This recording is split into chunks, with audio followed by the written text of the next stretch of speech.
Hello, authors. I'm Joanne Morrell, children's and young adult fiction writer and author of short nonfiction for authors.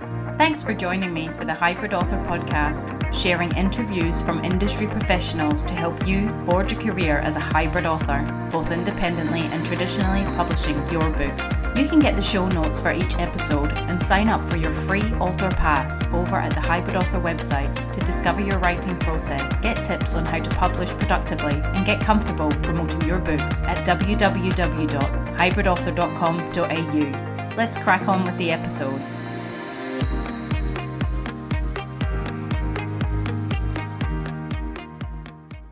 Stacy C Bauer is a teacher and musician residing in the suburbs of Minneapolis, USA, with her husband and two children, Cami 10 and Wyatt 8.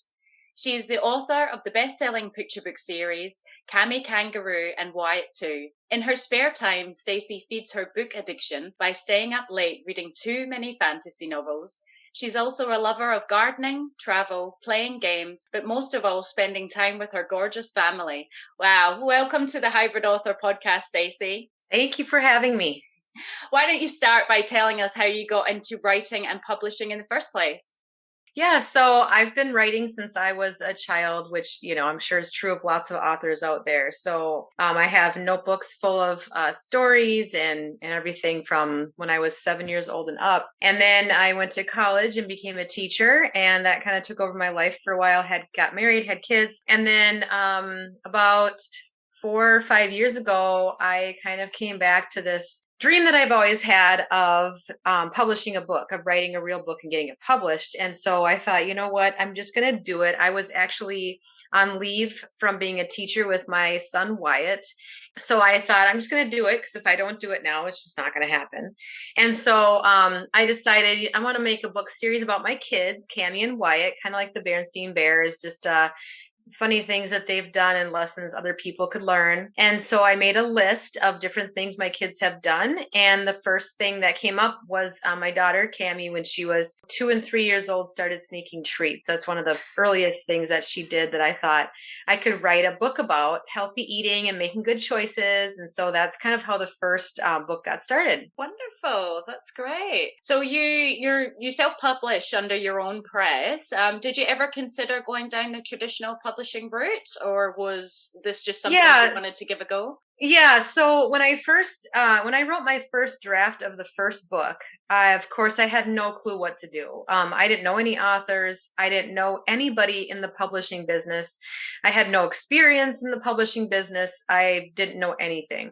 So I thought, like a lot of aspiring authors out there, that I would have to somehow find someone to publish my book for me. So I wrote my rough draft, and then I just kind of sat there like, okay, what do I do now? And so I ended up contacting some of my close family and friends and asking them, hey, do you know anyone that's written a book? And my sister actually went to high school with somebody whose wife had just started her own publishing company. Her name is Lindsay. And so I reached out to her, told her who I was, and asked her if she could just give me some advice on what to do. And so she's very kind, and we had breakfast and we kind of talked, and she said, the traditional publishing route is hard because you do have to, a lot of people have agents. You have to send out query letters to all these different companies, and the chances of you getting picked up can be slim. It can be hard. You can be waiting for a while. Not saying it's impossible, of course, because, people do, it does happen, but she just mentioned that self-publishing is a different route that you can take. And I didn't know anything about self-publishing. So she just kind of said she could help me kind of get started. And you just have to, it's just a lot of learning. You have to learn, and you have to do everything, learn everything, kind of be in charge of everything. And so it's overwhelming, but I do like to have the control over my series and everything. So it's worked out pretty well. Yeah, that's awesome. Yeah, so you've got currently got 5 picture books and 3 activity coloring books. Can you take us through your process of publishing a picture book? Like, have you got steps that you've established now from writing to publishing? And is the process different for everyone, or you've kind of stuck to the same way of doing things? I think it's about the same for everybody out there. I don't, the different steps in the order that you do them in. So you have your rough draft, of course, and it's kind of funny because I'm a teacher, and so and I do author visits at different schools, and I always talk about, the steps that I go through to publish are pretty much the same steps that you go through to publish your stories at school. So you have the writing process, right? So you have, you get your idea, and then you write your rough draft, and then you edit. So I mean, the kids at school just edit themselves, or they have editing partners, but I had to find professional editors. So I joined all these author Facebook groups because, again, I didn't know anybody in the business, and I just asked for recommendations, like with my author friends. Who do you recommend for editing? And I actually have 3 editors that I use. I don't just use one, because I like to get feedback from different people. And and I have beta readers too. So what I do is I write my rough draft, and then I email it out to some beta readers. So the beta readers are people in my audience. So for marketing purposes, you think about, who's going to be buying my book? Well, my books are for kids, so it's going to be parents and teachers mostly.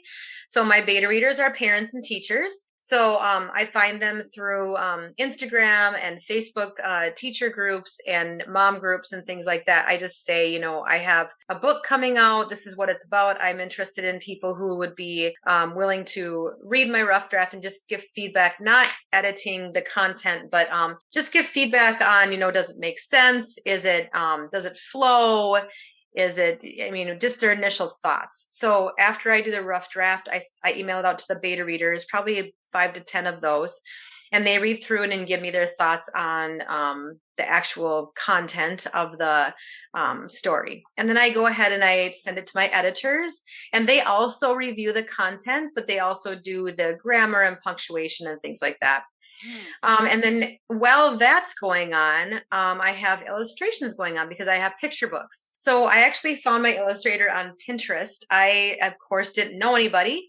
So I went into the author Facebook groups and looked around for illustrators. I looked on some of the freelancing websites like Upwork and Fiverr, and I just couldn't find the person that clicked. I didn't like the digital, like computer, style. And so I went on Pinterest on a whim one day, and I typed in children's book illustrations, and Rebecca's Etsy shop came up. She had never illustrated a book before. She had just graduated from art school, but I loved her style. She uses colored pencils. So I reached out to her and asked her if she'd be interested in doing a children's series with me. And she said yes. And so we've been together ever since, working on the Cammie and Wyatt series. So what happens is I give her, I kind of make a story map of what I want, like which words I want on which page. So with a picture book, you kind of map out on page 1, I want this sentence, and I want a full page spread. On pages 2 and 3, I want a double page illustration with these sentences. And so I give that to Rebecca, so she knows which words on which page, and then she can kind of start her illustration process. So she has a process too. She does the outline, the sketches, the rough draft, same as me, and we kind of go back and forth. So that's going on the same time as the editing is going on. So the illustrations will be completed, the editing will be completed, and then Rebecca goes in, or some people's illustrators do this, and some people hire a book designer. But the next step is the designing of the book, so that they will put the text on the pages, choose the font. The self-publisher applies for copyright and gets an ISBN. All that little background stuff that you don't think about, the barcode and all that good stuff. You have to write the copyright page and the blurb on the back of the book, and put your bio in there with your photograph and all that little stuff. And then you choose a printer. So some authors choose to just do Amazon print on demand, which is paperback. And I do have a couple of my books that are available through print on demand. And other authors choose to go through a third-party printer and do hardcover or paperback through a third-party printer. And so I do have some hardcover books that I have researched printers around the world and gotten quotes from. And then they send you your book. And throughout this whole process, you're also doing marketing and hopefully building up your audience on social media so that you can then sell the books that you have to pay for. Yeah. So sorry, that was a really long answer. That's No. pretty much what I do. That's the process of what I do for every book that I publish. Well, it's a big process. It definitely is. What's the time frame like for that whole process, I suppose? So it kind of depends on, okay, so for the hardcover book, it takes 3 months longer because they're at the printer. So usually the editing takes at least 2 weeks. Beta reading, again, 1 to 2 weeks, depending on when people get back to you and how fast the turnaround is. So it's a lot of waiting for other people. It's not just me. You know, there's a team. Like I'm waiting for illustration to get done. I'm waiting for editing to get done. And then it's a lot of like proofreading. I mean, after the formatting of the book gets put together, I have to look at it again just to make sure it all looks perfect. I mean, my second book I sent to the printer, and the day before they printed it, I caught a spelling mistake. So I would have had 3,000 books, which is $8,000, all with a spelling mistake in it. So I always tell kids that too. I'm like, you have to, I actually read my book backward, word by word. I had an editor that told me this is a good strategy because your brain fills in those mistakes for you and you don't see them when you're reading it normally. So I read it backwards, word by word, just to double check for errors. And that's how I found this one, even though I had already read it like 100 times. And I had editors go through it and my illustrator and my beta readers, and nobody caught it. So anyway, that can take longer. So with the paperback book, I can get those depending on how fast the editing and the illustrations. Those are usually about 2 months. And then the hardcover book can be anywhere from 6 months to a year, depending on, the illustrations. If you have an illustrator who does them primarily on the computer, they can maybe finish them in a couple months. Rebecca does all of hers by hand and then uploads them. So they usually take about 6 months for illustrations. So then that takes a little bit longer. So I would say anywhere from like a few months to a year per book. Wow. And do you book in advance? You book the illustrator, the editor, you're going to have a picture book by this time, or do you finish everything? Do you book your team in advance? So you've got an idea for a book. Will you say, can I have editing done in X amount of time? Yeah. So what I do, with my new series that's coming out is I have a different illustrator for that. Because Rebecca, she was all booked out, which is fine. So, cause it's good to work with different people. So, when I was looking for an illustrator for that, I started looking in January, and I did tell people I'm looking for these to get out in the spring or summer. So do you have, I don't need a specific date, but in your time frame, is this doable for you? Like, do you have time to do that? Are you going to how long do you normally take? So good questions to ask illustrators. What is your process? Of course, how much do you charge? What's your timeline like? That kind of thing. So I asked that and then do you have any samples I can look at? So I asked that. I probably looked at 30 illustrators, then I found the one that I'm using for this upcoming series. And then same thing with editing. Yeah, I reach out to editors and I say, hey, I'm looking for someone to edit this book. It's this many pages, this many words. Do you have time in your schedule to fit me in? Yeah. So. Wow. Oh, awesome. And a question I'm dying to know as well. How did you come to choosing the size of your book? Did you just spend a lot of time researching that? So I have books. My books are 9x9 square for the Cami and Wyatt series for the hardcover. And I'm a teacher and I've read thousands of picture books and I just like square books. I don't think it really matters, if you have a square or if you have a horizontal or a vertical rectangle.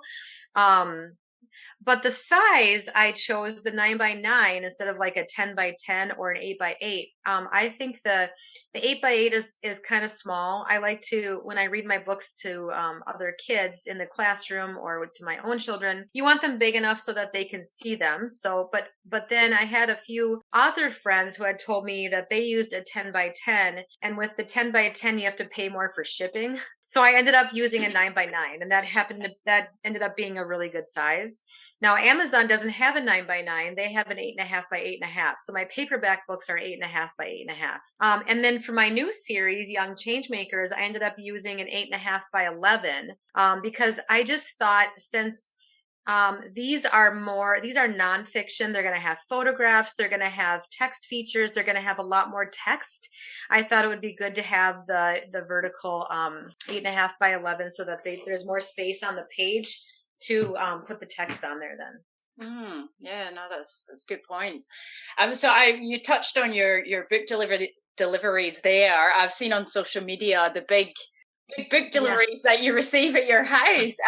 So is that from a print on demand publisher? You did say you use both, or like a third party distributor. You buy and Yes.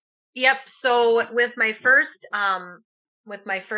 book, Cami, Kangaroo Has Too Many Sweets, I ended up going with Bang Printing here in Minnesota because Lindsay, the author friend of mine, used them, and they have really good prices, especially because they're 2 hours from my house. So I can go get the books with my truck, not my truck, my dad's truck, and my father-in-law's trailer. So see, it's a team of people that are helping. We drive up. What's that? It's a family-run business. It is, because my husband comes with me. He drives the truck.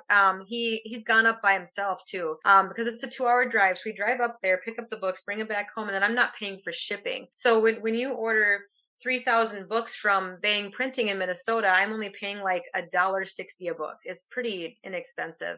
But of course, you have to place the large order because the bigger number of books that you buy, the cheaper they are. So if I was only going to order like 500 books, they'd be $4 a piece. Versus, $1.60 a piece when you order 3,000. But then you also have to think about, can I sell that many books? Yes, you can. It might take a while, but they will sell. And where am I going to store these books? I have 3,000 books. It's a big, huge pallet with, probably 100 boxes of books. So my books are in my garage here in Minnesota. And some people will say, well, are you sure they're okay in there? Yeah, our garage is insulated. We have the 4 seasons here, and it's humid in the summer. And it's cold in the winter, but our garage is fully insulated, and we have them off the garage floor because we get rain in the summer or whatever, and they're fine. So I have one pallet for each of my book titles in the garage. And so when I go to ship books to people, either Amazon or my customers, that my garage is my distribution center. So I will print out the address label. I bought myself a label printer, which it was like the best investment ever, because I was writing the address on the envelope and then going to the post office and purchasing the label there and waiting in line. And oh my gosh, it was such a pain. So now I use pirateship.com. It's just a free shipping service online. You type in your address that you want to go to, print out the label, stick it on the box, and just drop it off at the post office. Or you can even get them to come to your house and pick it up. We go to the garage, box up the books, stick the label on there, and then we take them to the post office. So I've used Bang in the past. I've tried Signature Printing. They're based out of Maryland here in the United States. They're really good. Their quality is actually better than Bang in my opinion, and they're faster. But they're more expensive for me because they have to ship the books to my house. So they're like $1 more, which I didn't mind paying because of the quality and how fast. I needed books quickly last year for Christmas. And then this time around for my new series, I'm using a printer called Authorpreneur Central. And they actually get their books from printers in China. And this is my first time ordering overseas. So we'll see how that goes. But I've heard really good things about them from other authors. Oh, great. That's fantastic. So yeah, touching on the postage and packaging fees. So how do you know what to charge accordingly for when you're shipping to different worldwide, your picture books and things. Is that part of the program you use? You can type in the address and like the weight Yep. and stuff. Yeah. Yep. So I ordered a scale on Amazon. It's actually a food scale, but you can use it for, packages too. So I just put the books on the scale. Sometimes I have to use my bathroom scale if I have a box. So I stand on the scale, get off, and then when I had a baby, I would, stand on the scale by myself, get off, take the baby, stand on the scale, and then do a little math. So that's what I do with the boxes, but with single books or up to 10 books, I can just put them on the scale. And then on Pirate Ship, you just put in the size if you're using an envelope to ship or a box, and then you put in your weight, and it calculates, and then the address that it's going to, and then it calculates the postage for you. Oh. Now, I think we're gonna be talking about Kickstarter campaigns, right? Yes. For my Kickstarter campaigns, I have to know the shipping costs ahead of time. So I would just call the post office, and I just tell them I'm an author and I'm trying to figure out shipping costs to different areas. And I would just tell them, what if I have, my books are 12 ounces. So if I have one book, how much does it cost to ship that to Canada? How much does it cost to ship that to Australia or England? And then they give me prices, and then I'll know how much to charge on my Kickstarter campaign for that, for one book. Yeah, oh, that's awesome. So we're currently living in a global pandemic, America especially. Mm-hmm. How has this affected your publishing sales and distribution of your books? Has it much, or? Well, the only thing it's really affected for me is the in-person stuff. So before the pandemic, I was able to go in person and do school visits and do events. So I was traveling in the Twin Cities area here in Minneapolis and visiting my kids' school and other schools, and doing presentations. And then with the pandemic, of course, they weren't allowing that anymore. So I had to switch over to doing virtual visits, which have pros and cons. I mean, the pros are I don't have to travel. I can do it from home. It's, they're usually shorter. They're usually about a half hour versus, like an all day thing. Because I can have more than one class, or you can have as many people join your Zoom visit as you want. You can have just give the link out, and you can have hundreds of kids on that meeting with you, instead of being in the media center and having classes come in one at a time and you're there for 5 hours. There's no gas money involved because I'm doing it from home. But then at the same time, the cons are, it's just not the same as doing it in person.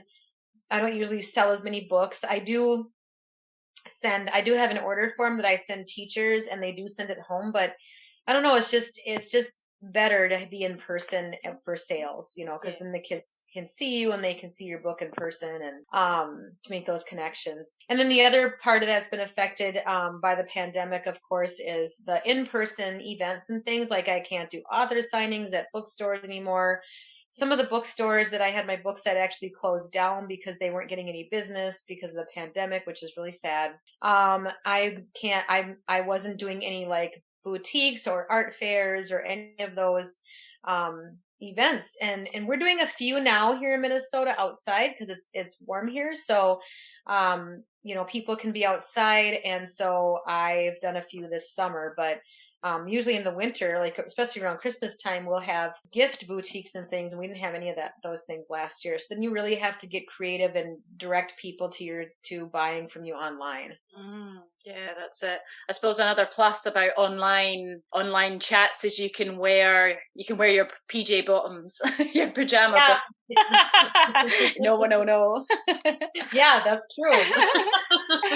And so Cammy and Wyatt are the star characters of your picture book series. Can you tell us about how you came to write them in the form of Australian animals, or was it just kind of linked with the names? And yeah, so I made a whole list of animals that I picked animals because I thought any child can then relate to it regardless of their background.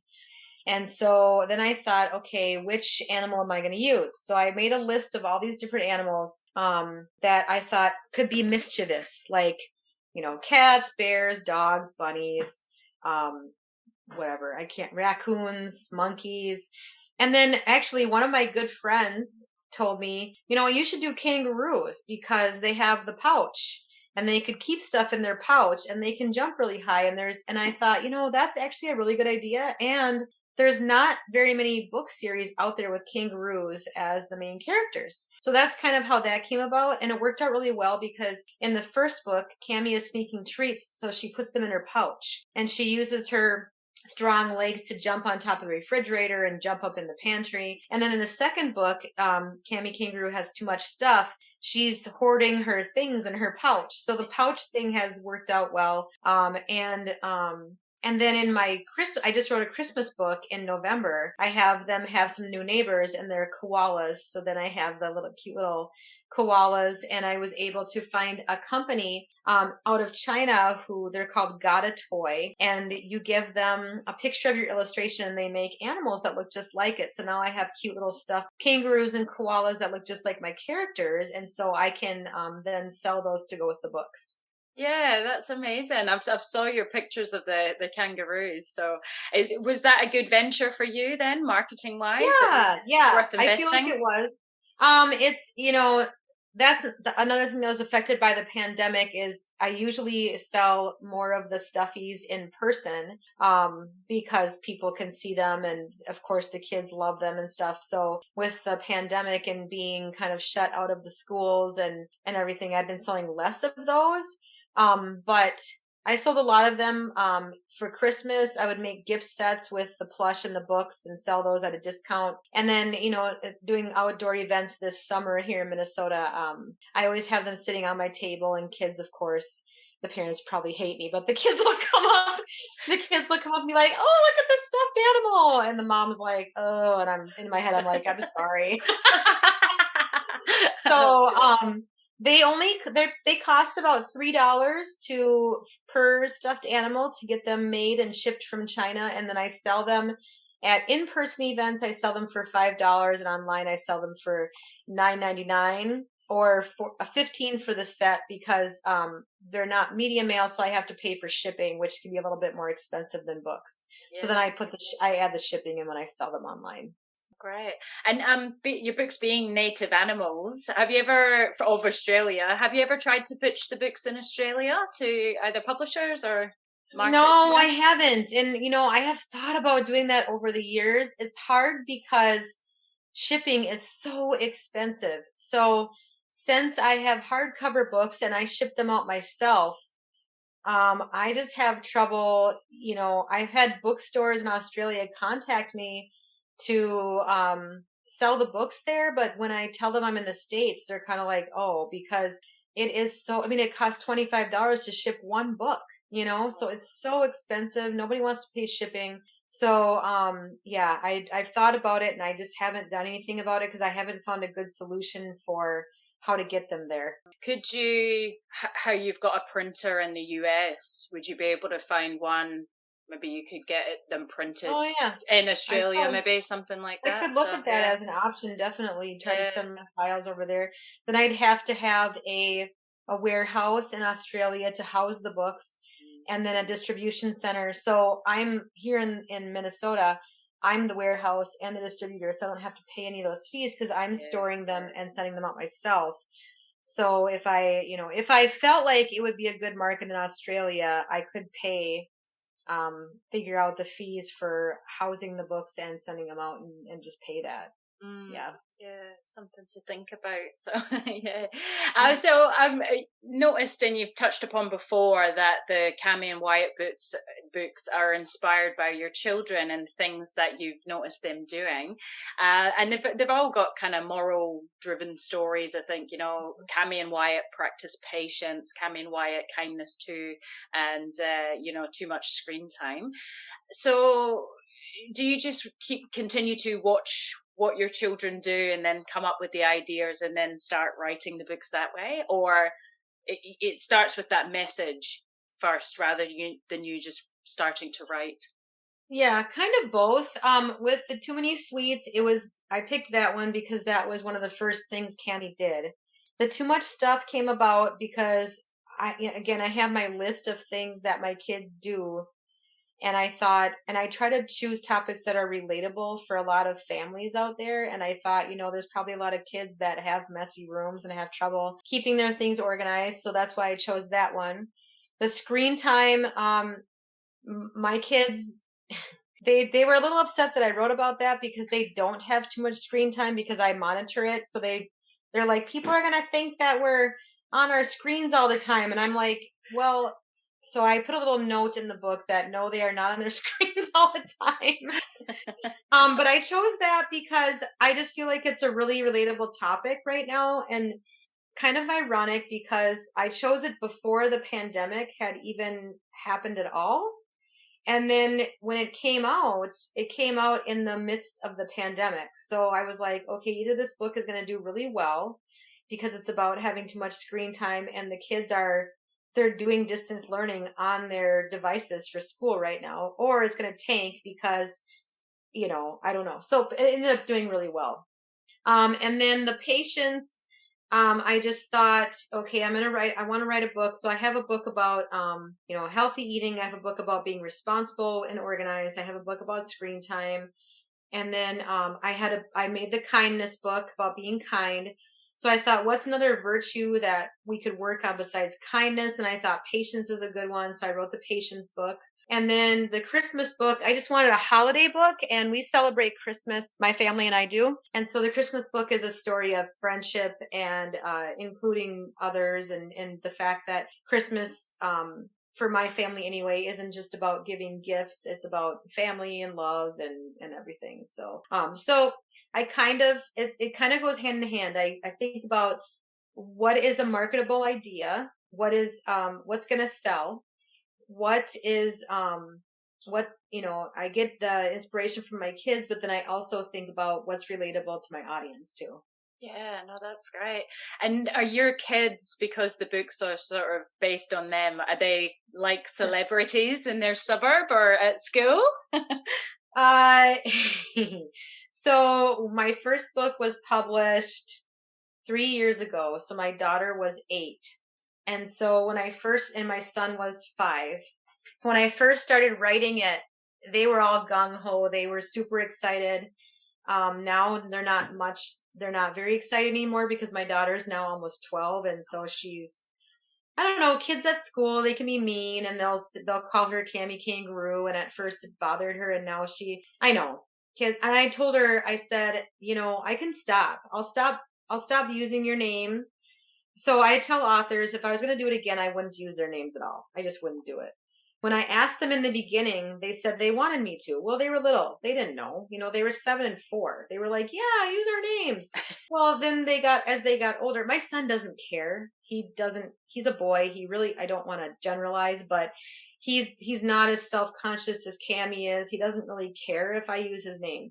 My daughter is more self-conscious. She's older, and so she's kind of like, like kids are calling me Cammy Kangaroo and blah blah blah. And I was like, well, why do you think they're doing that? And I think they're just jealous, and they're being rude. And kids, when I was growing up too, they would find something about you and they'd make fun of you. That's what some kids do. And if it's not this, it's going to be something else. And unfortunately, and you kind of have to just I can't protect her from everything. And so you just got to get a thick skin and be like, yeah, I am Cammy Kangaroo, and my mom's making money off books and whatever. That's the family business, I said, if it bothers you a lot, I'll stop. Or I told my kids, I'll pay you to use your names. And they said, yeah, you can pay us. That's how I knew it wasn't damaging her too much. So I actually ended up making a contract with my kids, and I got them each a little safe. And I pay them $20 to use their name in a book, and I pay them money to take photographs of them with the books. And anytime they help me with any kind of event or Facebook Live or anything, I pay them. And that's the kind of how we worked that out. Oh, wow. That's cool. But no, you're exactly right. If it's not going to be that name, kids will find something else to tease about. That's just school. So we spoke about before, I was born in Australia, but grew up in Scotland, and I happened to be good at the high jump, and I used to get called Skippy the kangaroo. So I know how Cammy feels. That's the thing, like kids, and adults do it too. I mean, we have this, where we get jealous of other people.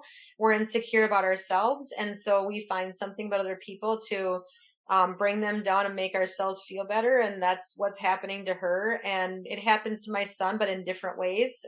He's pretty short for his age. So that's what they pick on him about. So unfortunately, there's mean kids out there who will find, like you said, find something and they'll tease you, and you just gotta, and it happens as an adult too. I mean, people have been mean to me, and I'm 43 years old. So you gotta kind of let it roll off you and be like, yeah, I'm short. Oh, well, like I can't really change my height. And oh yeah, I'm a kangaroo in a book. Ha ha. Oh well, I mean, I know it hurts, but it's like, that's life. I mean, there's going to be mean people out there, and you can either curl up in a ball and cry and let them make you feel bad about yourself, or you can tell yourself that these kids don't really matter. And in the long run, I mean, it's whatever, who cares, Yeah, not that's to be it. flippant about it, but like you said, you got to get a thick skin, because there's going to be people your whole life who are going to say and do mean things. That's just how the world is sometimes, Yeah, unfortunately. yeah, that's what I tell my daughter. If someone said something not nice to her, that's probably how they feel about themselves, and Mm-hmm. it's to do with their insecurities. Yep. Have you had a lot of backlash from your author career? Have you had any haters or anything online? Yeah, I've had so the Amazon reviews are always funny to read. And I've told other authors, don't take those personally, because these people don't know you. They don't know your mission. They're getting a book in the mail, they're reading it, and they have their own kind of agenda or previous experience. So like with Too Many Sweets, one of my first reviews was somebody who they gave my book 2 stars on Amazon and said my book made their daughter afraid of the dentist. And I'm like, okay. At first I was super insulted. I was like, what? How dare you give my book 2 stars? You're mean. And oh my gosh, my book is horrible. Now no one's going to buy it. But then I thought about it, and I'm like, it's not really my fault that her daughter is afraid of the dentist now. Yeah, my daughter gets cavities in the book, but that's a consequence of eating too much sugar. You get cavities. And so if her daughter's afraid to go to the dentist because she might get a cavity, well, maybe you should talk to your daughter about that then, and say, well, then we need to make sure that we brush your teeth well and that you eat healthy. And a cavity, yeah, it stinks, but it's not gonna like be torturous. I mean, they just fill it, and the dentist in my book is really nice. And so I just had to learn, like, again, thick skin as an adult too. It's nothing personal. She's not out to, make my book a failure. This is her opinion. This is what happened with her. Then with my Cammy Kangaroo Has Too Much Stuff book, somebody said, oh, I got 2 stars because it doesn't rhyme that well. And I'm like, this isn't a rhyming book. I never said it was a rhyming book. It doesn't say anywhere that this book is supposed to rhyme. It doesn't rhyme at all. So the fact that you're rating it 2 stars because it's not a good rhyming book, it's like, okay, what am I supposed to do about that? And then screen time, somebody said something about that. And, so Amazon, sometimes they ship the books out and they'll be damaged. So then they give me 1 star because the book came damaged. It's like, that's not really my fault that the book came damaged, but now it affects my whole rating percentage. And so just little things like that. And there's, as a first time author, it's really hard to hear negative things about something that you've put countless hours into. And I know it's not a perfect book because I'm not perfect. I'm not like, a perfect author, but you put your blood, sweat, and tears into it, and then somebody gives it 1 or 2 stars. It hurts. But I have over like 2,000 reviews for my books, and I don't even read them anymore because it's like, I'm not going to focus on the negative stuff. unless it's like a helpful review, like if it's someone that says, there's a word misspelled or something, then of course, then I will take heed to that. But and then I've had authors and author groups say, hurtful things like, okay, recently there was another author who came down on me because I was using my kids' names, and she made some hurtful comments about me being a bad mom. And that really hurt, because I was like, you don't know the conversations I've had with my kids. I do love my kids. We've talked about it and we worked out a solution. So I was pretty upset about that, but that's because she was insulting me as a mother. Yeah. That's So there's people out there who are gonna, and I don't know why she said that. Maybe she's jealous, maybe she's insecure about her own author career. I don't know. But there's just judgy people out there, and again, you just have to get a thick skin and kind of let it roll off you. I mean, you think about anybody who, Stephen King or Mo Willems, anybody who is a famous author has had lots of people criticize their work and say things and write things about them. And I'm sure, and they probably are just kind of, maybe in the beginning they were upset about it, but now they're probably just like, whatever, because you can't, otherwise you'll just, I mean, anytime you try something new, there's going to be somebody who's putting you down, and if you listen to them instead of keep going, you're just not gonna get anywhere. You're gonna be, just stop, and you just gotta persevere and believe in yourself. Yeah. So you advise, ignore the negative and don't respond to these people. You never kind of. No, I don't. No. I Yeah. don't respond because if I do, what am I going to say? I'm sorry, my book made your daughter afraid of the dentist, but you don't need to give me a 2-star review. She's not going to all of a sudden be like, oh, you're right, I'll take it down. It's just going to make me look bad on Amazon if I respond to these people. And it's like on Facebook when you're talking politics. You're not going to change somebody's mind by commenting on that kind of thing. So just let it go. Unless they're like harassing you or something, then obviously you should notify Amazon or something like that. But if it's just a bad review or a negative comment, I would just let it go and move on and focus on the good things and just keep plugging away. Yeah. How have you came to generate reviews? Have you? Yeah. Yeah, I have a process for that. So what I do is, there's a few things that I do.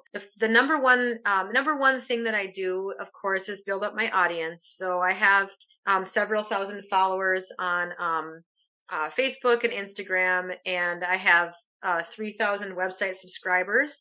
So when I have a new book come out, I make it free on Amazon because I'm part of Kindle Unlimited. So anybody who has Kindle Unlimited can always get my ebooks for free because I have enrolled them in that. So when other authors or parents or teachers out there are like, hey, I'm looking for some books to read, is your book on Kindle Unlimited? I can give them the link and they can read it. And then I will just ask for a review. I'll say, hey, do you mind leaving me an honest review on Amazon? And then about half of them will do it. When I have a new book coming out, I'll make it free for a couple days because with Kindle Unlimited, you can make your book. You have 5 free days every 3 months. So I'll use 2 right off the bat when I launch a book, and I'll send an email to all my subscribers with the link. I make a graphic and I put it on social media, and I'll say right on there, hey, my book's free today. Go ahead and download it, read it, and I'd really appreciate a review. And usually, since I have these thousands of people, I'll get like 50 reviews right off the bat that way. And after that, I just kind of let it go. So that's what I always tell new authors, like try to get like at least 20 right in the beginning. And then, it just kind of continues after that. It just kind of keeps going. People, because once you get at least 20 or 30, they just start trickling in. Something else I do is support other authors. So in these author groups that I'm in, when other authors have their books for free, when I see them on there, I always get them, download them, and leave them a review. Because what goes around comes around, and I try to give as much support as I can to other authors, and then that's how you build up those relationships with them. And then when you need help, then they'll come out and help you too. So those are some of the things I do to get reviews. Yeah, no, that's great. Paying it forward, which is nice in Mhm. the indie community, isn't it? So you're on the verge of releasing a very exciting middle grade non-fiction series, and I'm just very excited because it looks amazing. Can you tell us a bit about that and how you came up with that idea? Because this is not to do Yeah. with your children. This is other children. No. So yeah, I'm super excited about it. So I've been a published author now for about 3 years. And so my Cammy Kangaroo and Wyatt 2 series started out as, we take some relatable topics, write about those in a funny way, and people can use those with their own kids. Then I kind of went to writing about the virtues like kindness and patience and friendship, things like that. As a teacher and a mom, we talk so much about random acts of kindness and what can I do to make the world a better place? What can I do to give hope to people? What can I do to bring a smile to somebody's face? It just takes one little tiny thing like, holding the door for someone, or at school, what can I do? I can ask my teacher if I can help her with anything. I can carry heavy stuff. I can lend someone a pencil. I can ask someone to play with me at recess. And that's kind of how my Cammy White and Kindness too, and then my ABCs of Kindness came about, is because I want to teach kids that you don't have to do this huge thing to make a difference in the world. You can do something small, like bake some cookies and bring them to your neighbor, and that can change somebody's entire day. And then they will go out, hopefully, and do something nice for somebody else, and kind of the ripple effect. You do something kind, they'll go do something kind, so that person will go do something kind, and then all of a sudden you've affected 50 people, not just one. And so last winter, in the midst of this pandemic, and it's just been not a very hopeful place the last year in this world. And just with the pandemic and other things that have been going on, I've just been like, people are struggling. People are lonely. They're isolated. There's just a lot of negativity and hopelessness in the world and right now. And I thought, how can I use my author voice to help that situation? What can I do? And there's got to be something else I can do. Yeah, these picture books I'm doing with Cammy and White are good. I like that I have good relatable topics, especially the kindness books. But I wanted to do something more, and especially more on a global level. And so I thought, then this idea just kind of popped into my head. I thought, what if I can, because kids are so great. I mean, they're so innocent and so inspiring and so generous and selfless. And what if I can find kids who are already doing amazing things and just write a book series about, or write a book about them? And so I thought, I'm going to see if I can do that. I'm going to find some kids around the world who are doing really cool stuff.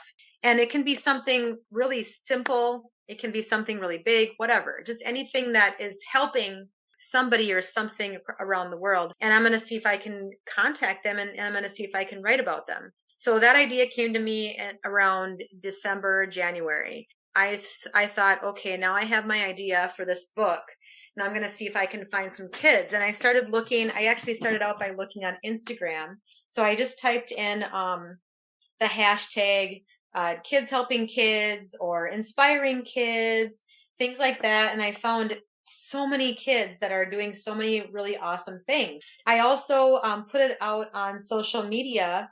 I made a graphic that said, I'm looking for kids who are making a difference for my new book.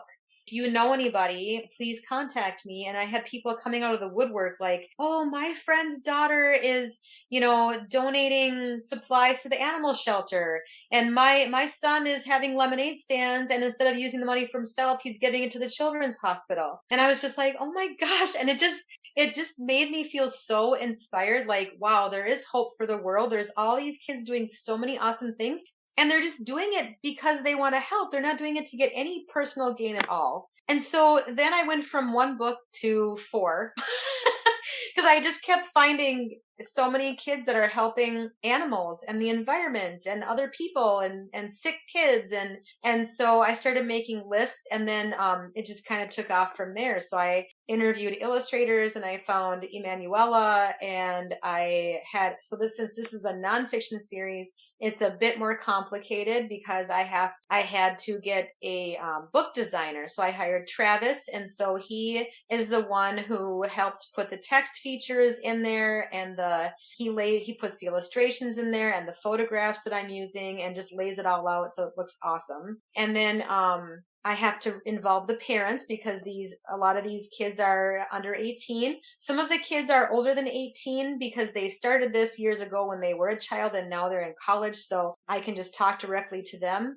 So I had to have a waiver that says that it's okay for me to use their child's image and their child's name. And so the parents or the child themselves have all signed that, because as a mom, I want to make sure that I'm not exploiting anybody, or I want to make sure I'm being careful with their children. And so I had to do that. I had to do a lot of research. So for every child that I'm writing about, I have interview questions that I sent to them for them to answer via email. And then I also go on their website and social media, and I just do tons of research to make sure. And then when I'm done writing their feature, I email it back to them to make sure that's accurate, because I want to make sure that I'm publishing things that are accurate about them. And then of course, I have my beta readers and my editors, and I started a Facebook group just for this book series. And I started it with like 100 people, and it's up to 1,800 people now. Wow. So it's just, so I'm just reaching out to a lot of other teachers and parents and grandparents out there who are interested in an inspiring series like this, and anybody who wants to join. And that's where I post. I ask for voting on book covers. I post in progress illustrations and ask for feedback. We vote on the next book title.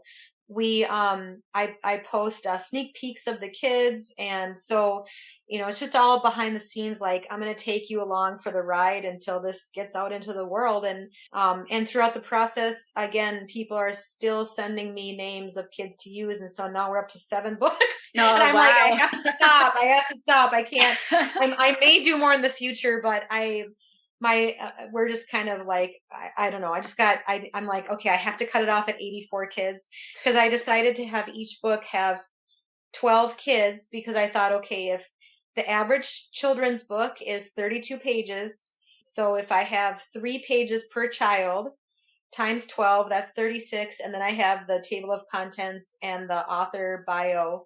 So it ends up being about 40 pages for the book. So, which I think is a pretty good size.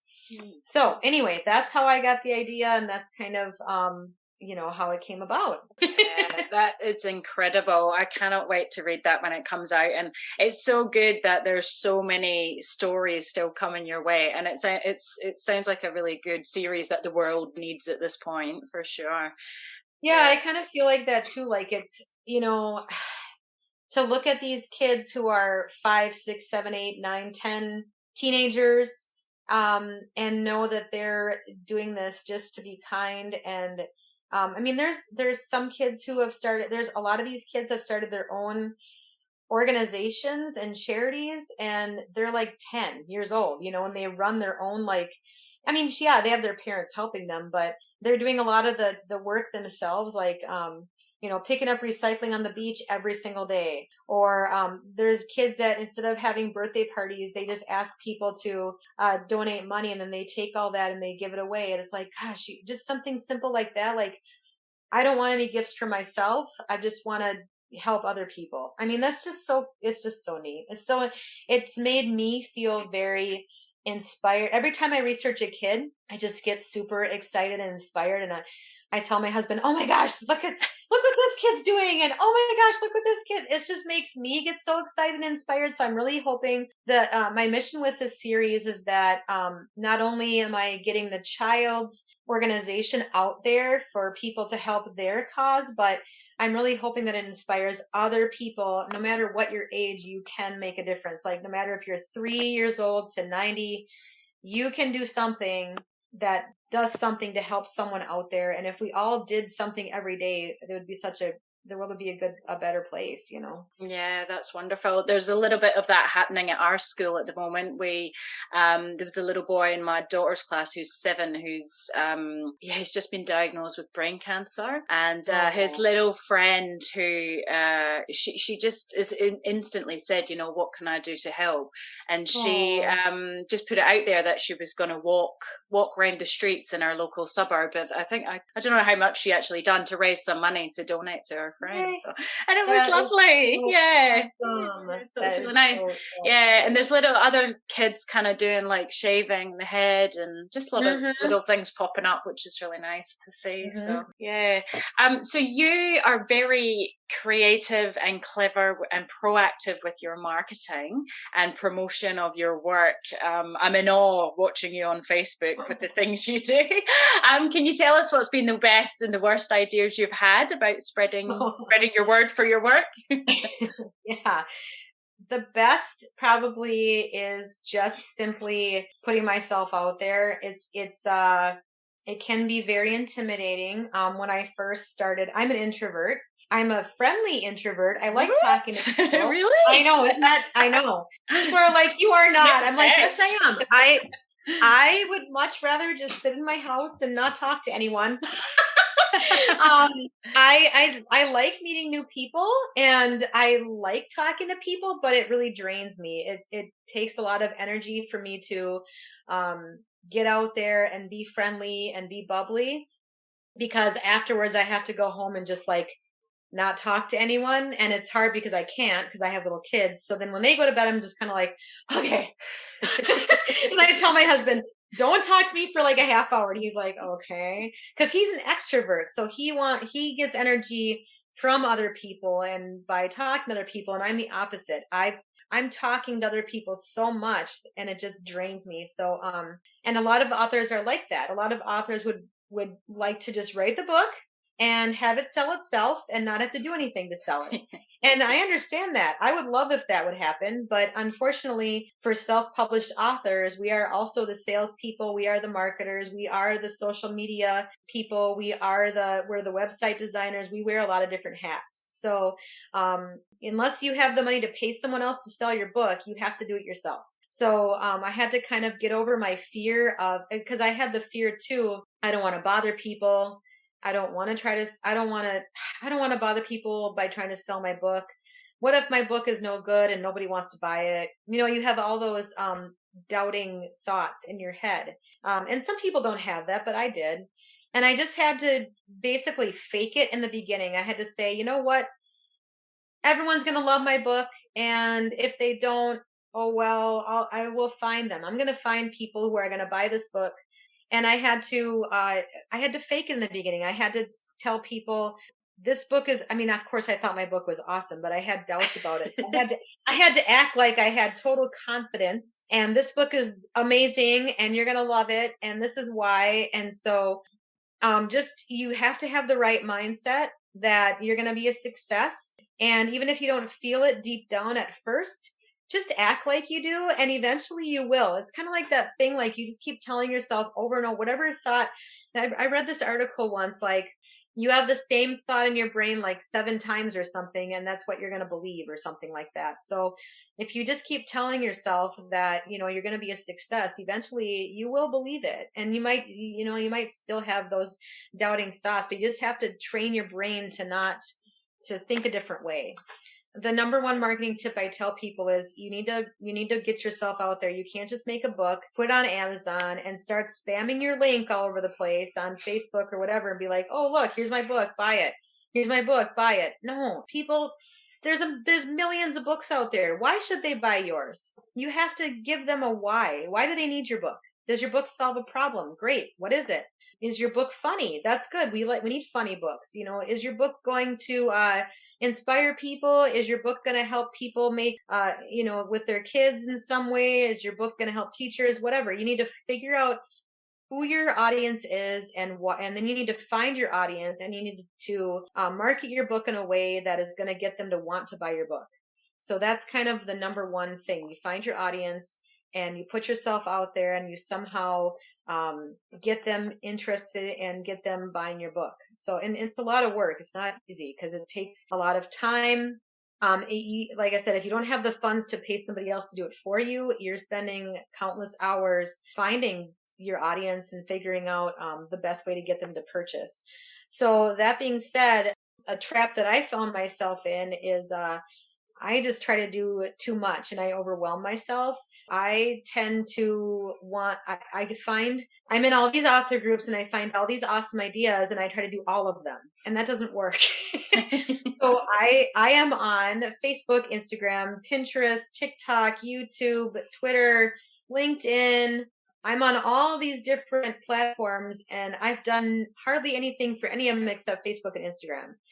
Because I don't have time. I don't have time to go on TikTok and make these awesome videos. I don't have time to pin things on Pinterest. I don't have time to tweet all this stuff. And so I've put in mediocre effort into all of these different things.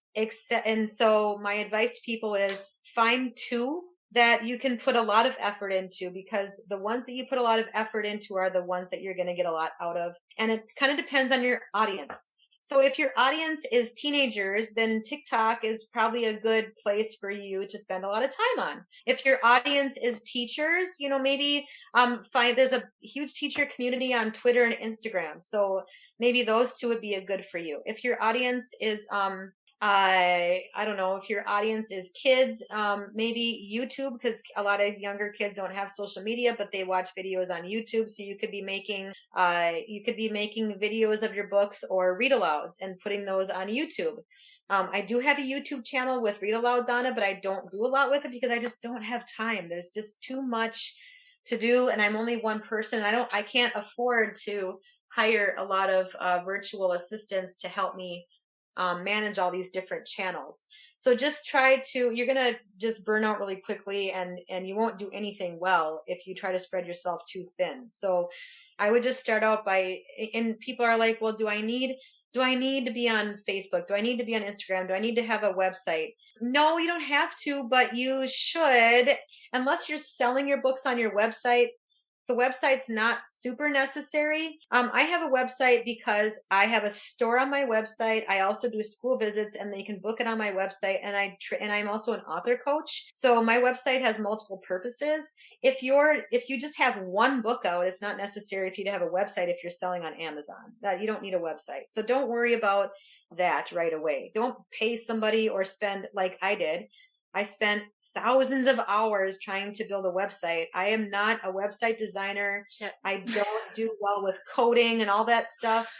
I tried to teach myself because I'm cheap and I didn't want to spend the money on a website person. And if I could go back in time, I would have saved myself those hundreds of hours and just hired someone and paid the money, because I ended up doing it anyway. I made my own website. It didn't look good. So I ended up hiring someone last year. I paid like $1,000 and she did the whole thing for me and it looks amazing now. Yeah, it does. So another piece of advice I give people is, and I learned this from my business. I have a business mentor, and he said, look, you don't want to spend money. I get that, but you should really be spending your time on what you're good at. And you should really be outsourcing the things that you're weak at. Otherwise, you're going to be wasting a lot of time trying to do the things that you're not good at because you're not good at it. So you're going to have to waste a lot of time trying to teach yourself, in my case, how to build a website, when I could have just spent the money and hired someone in the first place, which, I don't have any money, but it was a good investment, for me. So think about, what am I good at? I'm good at writing books. I'm going to spend my time writing books. I'm not good at designing websites. So I'm going to try to find someone to do that for me. That's kind of something I've learned over the years, is to try not to do everything myself.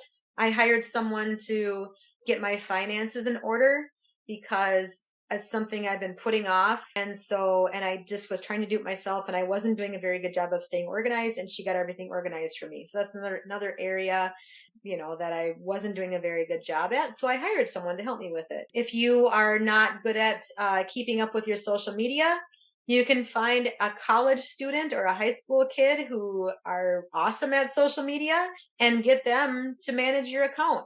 Pay them $15 an hour and get them to manage your stuff, spend a few hours every week to engage with people and kind of build up your audience. So there's ways to do it that aren't super expensive. That's it. I hear you about the website. Oh my gosh, it was the bane of my life, and I really have spent a lot of time. And even now, I'm just no. Yeah. Well, thank you so much, Stacy, for your time. I honestly cannot thank you enough for your expertise and your advice. It's just been absolutely wonderful.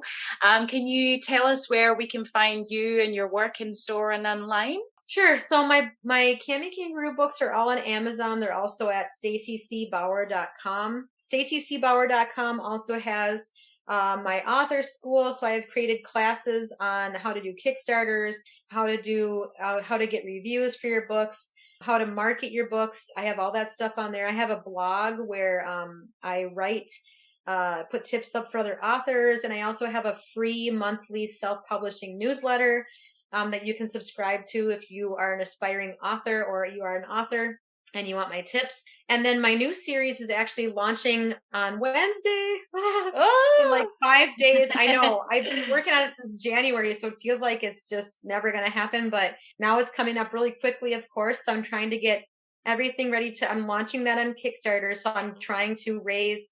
So Kickstarter is not like a GoFundMe. It's not where you just collect donations. It's people back your idea and then they get something in return. So you back, if you back at a certain level, you get a book or you get like a set of books or something. So I'm trying to raise at least $25,000 because I'm kickstarting the first 3 books and it's costs about $8,000 to $10,000 just for illustrations and printing. So, and I don't have that money just sitting in savings. So hoping that by putting them out there in this campaign and reaching people, that people will order them and then I can use that money to get the books out there. So that information is also on my website. You can go on there and read about the kids, and you can sign up to get an email when the campaign launches on Wednesday. That's awesome. And with the Kickstarter, is that something you think you're going to continue to do in the future for each of your projects? That's working well for you? Yeah, it's working well. I've done 4 of them, so I've raised over like $40,000 for my books.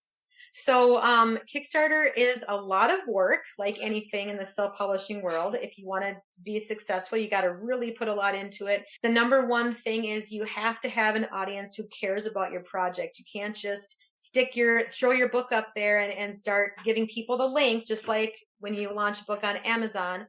So you really need to start building your audience ahead of time and get them to care about your mission and your books and whatever else creative project you're doing. So I'm hoping that by having this Facebook group and by starting this in January, that people are invested and they are going to want to order it. So so for I did it for 4 of my Cami Kangaroo books and I raised, like I said, over $40,000, but it's a full-time job getting ready for it. And it's a full-time job during the campaign, because with Kickstarter, you set your goal, and you set your amount, your time limit. And if you don't make your goal in your time limit, you lose all the funds that you've raised so far.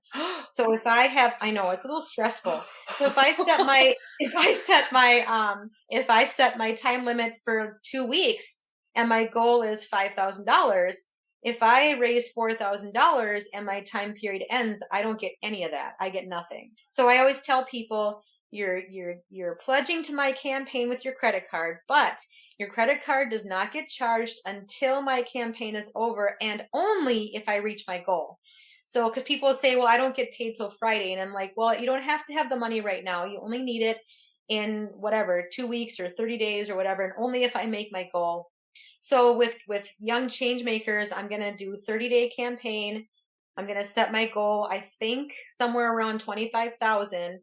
And I'm going to do everything in my power to get the word out there so that I can make my goal, so that these books can go to the printer and get out into the world. Oh, wow. Wonderful. Well, yeah, best of luck with that. We'll have to jump on and support you there. And huge congrats for the release on Wednesday as well. That's something exciting. So, and again, thank you so much, Stacy, for your time and expertise. It's been great. Thank you so much for having me. That's the end for now, authors. I hope you're further forward in your author adventure after listening, and I hope you'll listen next time. Remember to head on over to the Hybrid Author website at www.hybridauthor.com.au to get your free author pass. It's bye for now.